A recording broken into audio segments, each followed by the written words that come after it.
أما بعد فأعوذ بالله من الشيطان الرجيم بسم الله الرحمن الرحيم ولله الأسماء الحسنى فادعوه بها وذروا الذين يلحدون في أسمائه سيجزون ما كانوا يعملون وممن خلقنا أمة يهدون بالحق وبه يعدلون صدق اللہ العظیم۔ محترم دوستو بزرگو، کل کے درس میں آپ حضرات کے سامنے جو آخری بات ذکر کی تھی وہ یہ تھی کہ کفار کو اللہ تعالیٰ نے کان بھی عطا فرمائے، آنکھیں بھی عطا فرمائی، دل و دماغ بھی عطا فرمایا، لیکن انہوں نے کانوں کو بھی ضائع کر دیا، آنکھوں کو بھی ضائع کر دیا، اپنے دل کو بھی ضائع کر دیا، اور وہ غافل تھے، اللہ کی یاد سے غافل رہے۔ اللہ تعالیٰ کی نشانیوں کو انہوں نے دیکھا ہے لیکن دیکھ کر سبق حاصل نہیں کیا۔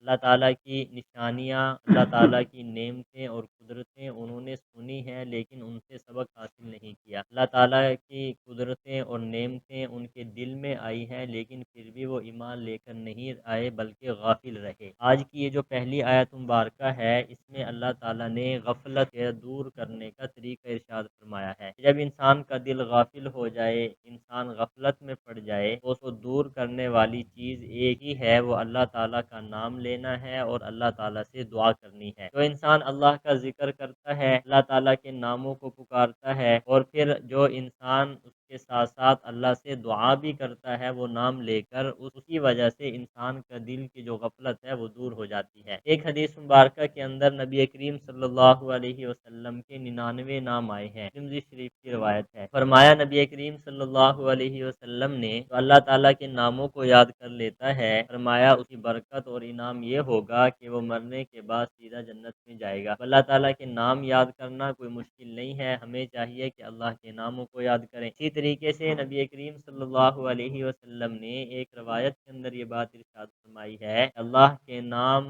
لے کر اور اللہ کا نام لے کر جو دعا مانگی جائے اللہ تعالیٰ اس دعا کو قبول کرتے ہیں۔ اللہ تعالیٰ کے ناموں کو لیا جائے، پورے 99 نام ہیں، 99 نام لینے کے بعد پھر اللہ تعالیٰ سے جو بھی دعا مانگی جائے اللہ تعالیٰ اسے کرتے ہیں، قبول فرماتے ہیں۔ اللہ کے نام کی بڑی برکات ہیں اور اس کے اندر بڑی طاقت ہے، یہ بات ہمیں یاد رکھنی چاہیے۔ جو انسان اللہ کا نام لیتا ہے تو اس کے اندر طاقت بھی ہے اور برکات بھی ہیں۔ ایک عالم دین تھے، وہ بیان کر رہے تھے اور بیان کرتے کرتے وہ یہ بات کہہ رہے تھے کہ جو انسان اللہ کا نام لیتا ہے کہ چہرے پہ نور آ جاتا ہے، جو انسان اللہ کا نام لیتا ہے اس کا دل مضبوط ہو جاتا ہے، جو انسان اللہ کا نام لیتا ہے اس کے رزق میں برکتیں ہو جاتی ہیں، جو انسان اللہ کا نام لیتا ہے اس کے گھر سے پریشانیاں اللہ تعالیٰ دور فرما دیتے ہیں۔ مجمع میں ایک آدمی بیٹھا تھا تو اللہ تعالیٰ پہ ایمان لانے والا نہیں تھا، وہ کہنے لگا کہ نام ایک ہے اور اتنے زیادہ فائدہ آپ نے ذکر کر دیے، یہ کیسے ہو سکتا ہے؟ نام تو ایک ہی ہے اللہ تعالیٰ کا، ایک ذات کا نام لیا جائے اور فائدہ آپ نے اتنے ذکر کر دیے، یہ کیسے ہو سکتا ہے؟ عالم دین نے اپنی گفتگو کو جاری رکھا، اس بات کا کوئی جواب نہیں دیا۔ تھوڑی دیر کے بعد اس عالم دین نے بھرے مجمع کے اندر اس کو کہا کہ اوے گدھے، یہ لفظ اس کو کہا۔ جب یہ لفظ کہا تو اس شخص نے جب دیکھا کہ مجھے کیا کہہ دیا، گدھا کہہ دیا، اس کے پیشانی پہ پسینہ جاری ہو گیا، اس کے تیور تبدیل ہو گئے، اس کا نقشہ تبدیل ہو گیا۔ تو حضرت نے جواب دیا کہ جب گدھے کے نام کے اندر اتنی تاثیر ہے، اگر تجھے گدھا کہہ دیا جائے تو تیرا پسینہ جاری ہو سکتا ہے، اللہ کا نام لینے کے اندر کیوں اتنی تاثیر نہیں ہے کہ جب انسان اللہ کا نام لیتا ہے تو یہ برکات کیوں نہیں حاصل ہوں گی؟ بہرحال اللہ کے نام کی کیا ہے بھائی، بہت ساری برکات ہیں۔ علماء نے لکھا ہے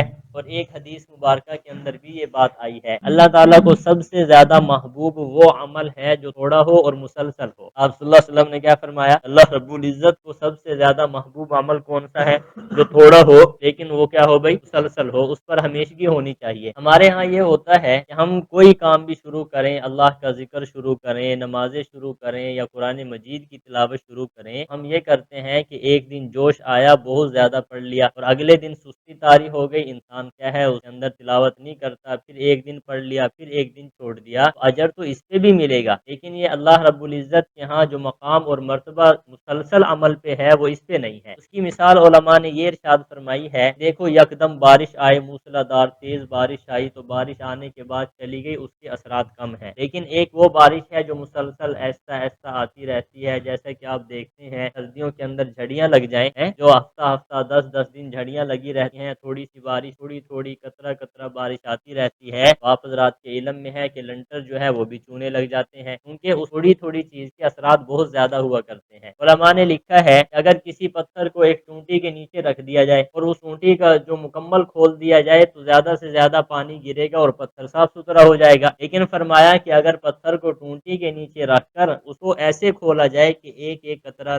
گرتا رہے، ایک ایک قطرہ گرتا رہے، فرمایا اس ایک ایک قطرے کے اتنے اثرات ہوتے ہیں کہ پتھر کے اندر بھی سوراخ پیدا ہو جاتا ہے۔ بہرحال اللہ کا نام لینا چاہیے اور اللہ کا ذکر کرنا چاہیے۔ اللہ کے ذکر کے اندر بڑی مضبوطی ہے، انسان کا دل بہت زیادہ مضبوط ہوتا ہے۔ علماء نے لکھا ہے کہ گناہ کرنے سے انسان بزدل پڑ جاتا ہے، دل کمزور ہو جاتا ہے، اللہ کا ذکر کرنے کی وجہ سے انسان کا دل کیا ہو جاتا ہے؟ مضبوط۔ اب گناہ کرنے کی وجہ سے دل جو ہے وہ کمزور کیوں ہوتا ہے؟ آپ حضرات دیکھتے ہیں جو انسان غلطی کرتا ہے، گناہ کرتا ہے، اس کے دل کے اندر ہمیشہ ہی یہ خیال رہتا ہے کہ یار کبھی اس کو پتہ نہ چل جائے، کبھی فلاں کو پتہ نہ چل جائے، اگر یہ مجھے غلط کام کرتے ہوئے فلاں نے دیکھ لیا تو میری کتنی بے عزتی ہوگی۔ ہر وقت اس کے دل کے اوپر ایک پریشانی طاری رہتی ہے، بوجھ طاری رہتا ہے اور وہ پریشانی کے عالم میں ہوتا ہے، جس کی وجہ سے اس کا دل کیا ہو جاتا ہے؟ کمزور، اور جس کا دل کمزور ہوتا ہے وہ بزدل انسان ہوتا ہے۔ اور فرمایا جب اللہ کا نام لیا جائے، اللہ کا ذکر کیا جائے تو فرمایا اسی وجہ سے انسان کا دل کیا ہو جاتا ہے؟ مضبوط ہو جاتا ہے۔ صحابہ اکرام رضوان اللہ تعالی علیہم اجمعین کے واقعات آپ دیکھیں، جنگوں کے اندر تھوڑی سی تعداد اور مقابلے کے اندر 3 گنا افراد زیادہ، لیکن اللہ کے ذکر کی وجہ سے ان کے دل مضبوط تھے کہ تھوڑی سی تعداد ہونے کے باوجود بھی وہ بڑے سے بڑے لشکروں کے ساتھ کیا ہے بھائی انہوں نے مقابلہ کیا، کیونکہ جس انسان کے دل کے اندر اللہ کا نام ہوتا ہے وہ انسان کا دل کیا ہو جاتا ہے بھائی؟ مضبوط ہو جاتا ہے۔ سرور کائنات صلی اللہ علیہ وسلم نے بھی اس بات کا ذکر فرمایا اور قرآن مجید میں بھی کسی ایک مقام پہ ہے، ایک جنگ کے موقع پر اللہ رب العزت نے صحابہ اکرام کو ذکر کرنے کا حکم ارشاد فرمایا، جنگ کے موقع پر کیا کیا جائے؟ اللہ کا ذکر کیا جائے۔ وجہ یہ ہے کہ اس سے انسان کا دل مضبوط ہو جاتا ہے۔ یہی بات ارشاد فرمایا وَلِلَّهِ الْأَسْمَاءُ الْحُسْنَى فَادْعُوهُ بِهَا، اللہ کے اچھے اچھے نام ہیں، انہی ناموں کے ساتھ اس کو پکارو، انہی ناموں کے ساتھ کیا ہے؟ اس کو پکارو۔ جیسا کہ حدیث پاک میں نے آپ کو سنائی ہے، جو آدمی اللہ کے 99 نام پڑھ کر پھر دعا مانگتا ہے تو اللہ تعالیٰ اسی دعا کو کیا کرتے ہیں؟ قبول فرماتے ہیں۔ اللہ رب العزت کا نام لے کر اللہ کو پکارنا چاہیے، اور یہ بات یاد رکھیں کہ دعا جو ہے صرف مانگنی کس سے ہے؟ اللہ تعالیٰ سے۔ ایک تو یہ بات آپ یاد رکھیں، صرف دینے والی ذات ایک ہی ہے، وہ اللہ کی ہے، اللہ کے علاوہ کوئی بھی کسی کو نہیں دے سکتا۔ اگر ہم کسی کو دیتے ہیں، یہ توفیق بھی کون دیتا ہے بھائی؟ اللہ تعالیٰ۔ ہماری کیا طاقت ہے کہ ہم اپنا پیسہ کسی کو دے دیں؟ طاقت ہے، لیکن اللہ توفیق دیتا ہے، پھر اللہ تعالیٰ کی توفیق کے ساتھ ہم کسی دوسرے کو کیا ہے وہ پیسہ دے دیتے ہیں۔ مانگنا صرف کس سے ہے بھائی؟ اللہ تعالیٰ سے، اللہ کے غیر سے بالکل نہیں مانگنا، کیونکہ اللہ ہی سب کی ضروریات پوری فرماتے ہیں، اللہ کا غیر کسی کی ضرورت پوری نہیں کر سکتا۔ دوسری بات یہ ہے کہ مانگنا بھی کیا ہے بھائی؟ اللہ تعالیٰ کا نام لے کر، اور وہ نام جو قرآن و حدیث میں آئے ہیں ان ناموں کے ساتھ اللہ کو پکار کر پھر اللہ تعالیٰ سے دعا کرنی ہے۔ ایسا کہ ہم کرتے ہیں یا اللہ یہ کام کر دے، یا رحمان میری یہ ضرورت پوری کر دے، یا رحیم میری یہ حاجت پوری کر دے۔ اللہ کا نام لے کر کیا ہے بھائی؟ اللہ سے دعا مانگنی چاہیے۔ فرمایا جب انسان اس طریقے سے دعا مانگتا ہے تو اللہ تعالیٰ اس کی دعا کو کیا فرماتے ہیں بھائی؟ قبول فرماتے ہیں۔ اللہ تعالیٰ کے کیا ہیں بھائی؟ اچھے اچھے نام ہیں۔ آگے ارشاد فرمایا فَادْعُوهُ بِهَا، انہی ناموں کے ساتھ اس کو پکارو۔ وَذَرُوا الَّذِينَ يُلْحِدُونَ فِي أَسْمَائِهِ،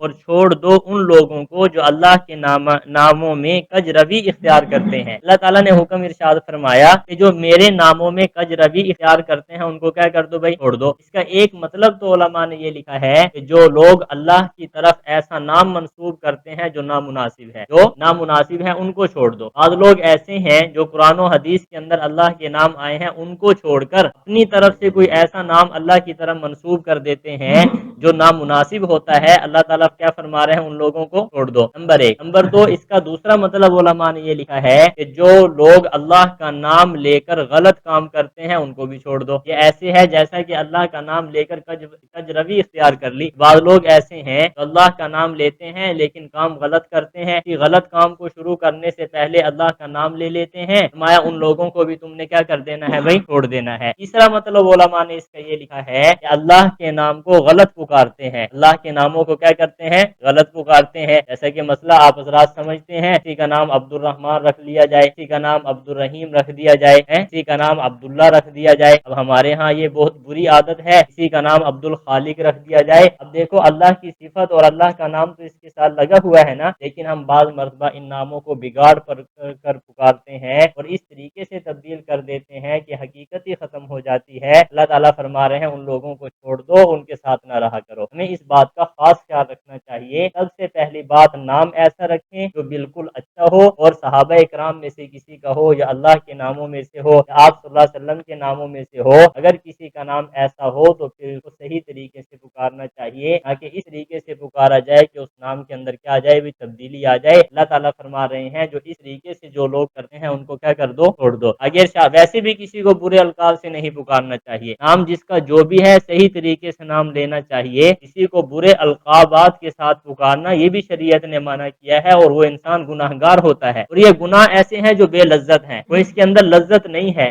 یعنی کوئی مزہ بھی نہیں ہے، کوئی سمجھ بھی نہیں ہے، کوئی اس کا فائدہ بھی نہیں ہے، اور خام خواہ کے گناہ انسان کے ذمے چڑھتے جاتے ہیں. تو ایسی چیزوں کی ہمیں معاشرے کے اندر کیا کرنی چاہیے، اصلاح کرنی چاہیے. اللہ تعالیٰ فرما رہے ہیں وَذَرُوا الَّذِينَ يُلْحِدُونَ فِي أَسْمَائِهِ، چھوڑ دو ان لوگوں کو جو اللہ کے ناموں میں کج روی اختیار کرتے ہیں. ان لوگوں کو کیا کرنا ہے بھائی، چھوڑ دینا ہے. فرمایا سَيُجْزَوْنَ مَا كَانُوا يَعْمَلُونَ، ان قریب بدلہ دیے جائیں گے یہ ان کاموں کا جو یہ کرتے تھے. اللہ تعالیٰ فرما رہے ہیں کہ ایک وقت آئے گا ان کو ان کاموں کا کیا دیا جائے گا، بدلہ دیا جائے گا. آگے ارشاد فرمایا وَمِمَّنْ خَلَقْنَا أُمَّةٌ يَهْدُونَ بِالْحَقِّ، جن لوگوں کو ہم نے پیدا کیا ان میں سے ایک جماعت ایسی ہے جو حق کی طرف رہنمائی کرتی ہے. وَبِهِ يَعْدِلُونَ، اور حق کے مطابق عدل کرتی ہے. دنیا کے اندر ہمیشہ ایک جماعت ایسی رہے گی جو حق پر قائم رہے گی. نبی کریم صلی اللہ علیہ وسلم نے ارشاد فرمایا اپنی امت کے بارے میں بھی، میری امت میں ایک جماعت ایسی ہوگی جو کیا ہے بھائی، حق پر قائم رہے گی. اور فرمایا کوئی ظالم کا ظلم ان کو نقصان نہیں پہنچا سکے گا، کوئی ظالم کا ظلم ان کو نقصان نہیں پہنچا سکے گا. اسی چیز کا ذکر اللہ تعالیٰ نے فرمایا ہے کہ کچھ لوگ ایسے ہیں، کوئی ایک جماعت ایسی ہے جو ہمیشہ حق کے ساتھ رہتی ہے اور حق کے ساتھ کیا کرتی ہے، انصاف کرتی ہے. اللہ رب العزت ہمارے درس کو قبول فرمائے. درس قرآن پاک عمل کی نیت سے سنا کریں، جو مسائل سن کر جائیں کوشش کیا کریں ان پر خود بھی عمل کرنے کی اور اپنے گھر والوں کو بھی عمل کروانے کی اور دوستوں کو بھی عمل کروانے کی. جب ہم عمل کی نیت سے سنیں گے نا، انشاءاللہ معاشرہ خود بخود تبدیل ہوتا چلا جائے گا. اللہ تعالیٰ عمل کی